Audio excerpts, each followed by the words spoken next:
體壇史上最偉大嘅名稱就係 Game 7，有咩好得過有一場 Game 7呢？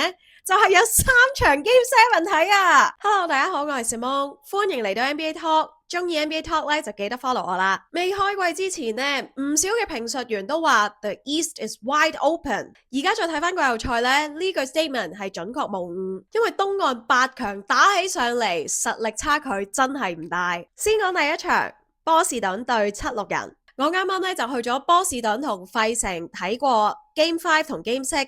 大家記得睇我嘅採訪啦。呢兩場比賽入邊呢，費城係慢慢上力噶。Joel Embiid 的確打出咗 MVP 身價。Game 5咧，佢就成為咗賽事入邊最高嘅得分球員。而 Game 6佢就化身做組織者。另外值得一提咧，就係 Paul George 喺停賽25場之後咧，煥然一新啊！加上唔同嘅角色球員挺身而出，令到費城成功追翻上嚟3-3平手。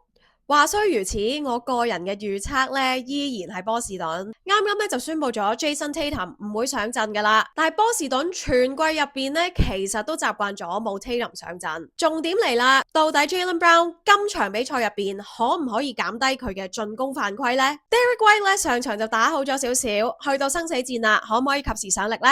第二場活塞對魔術。喺 Kate Cunningham 接管 Game 6之後，終於俾底特律追成3-3平手。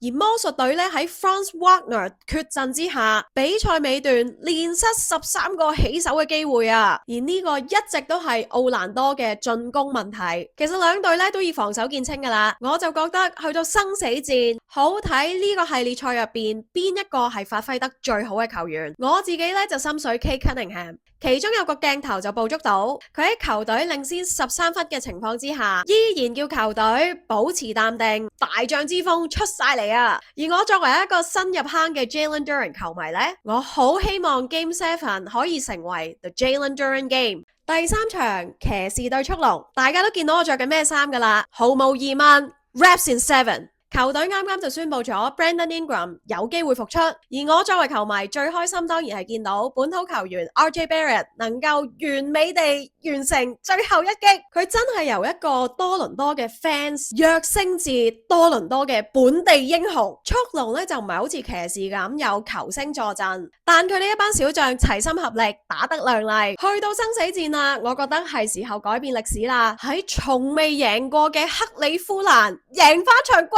後賽好冇？唔知大家有咩心水啦？我就會繼續為大家現場報道 NBA 季後賽。中意 NBA Talk 就記得 follow 我啦。